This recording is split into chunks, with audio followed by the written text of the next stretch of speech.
We had a big talk at the barbershop, and I kind of put it on my TikTok, but I want to put it in here. And it was basically on the power that you have of the power of a season of solitude, basically taking time to be by yourself. And this is the reason why a lot of people don't experience this. So they never truly get to the level of knowing themselves, which can equate to the level of like success and happiness. A lot of the time what happens is people repeat situations. We operate in patterns. They might go through a breakup, then they get into a similar relationship, then they go into a similar relationship. And nowadays it's almost second nature because we have things like dating apps. Now this also happens in the workspace where you'll have someone in a job and basically they'll be like miserable, and they'll probably look at some jobs on Indeed and everything is based on, where exactly you are. And basically what they'll do is they'll pretty much go into another company, but you're in the same job, right? I've talked about patterns and loops before.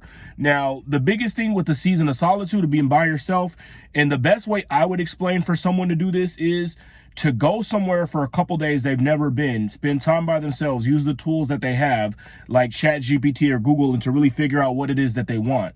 You can redesign your life, but it does take shutting out all the noise, all the distractions online, the distractions on apps, the distractions in person, the people that are always in your ear.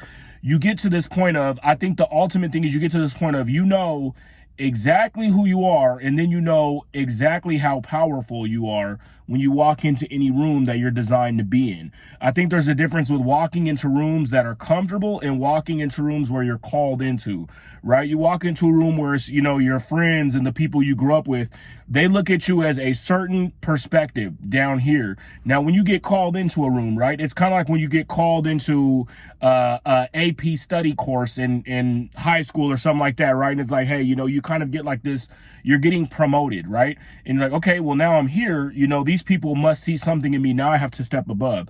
So I think that there is a big power in taking time by yourself, getting to know yourself, getting to understand not only how powerful you are, but what gifts you bring. So I talk a lot about it on TikTok, but I wanted to talk about it here too.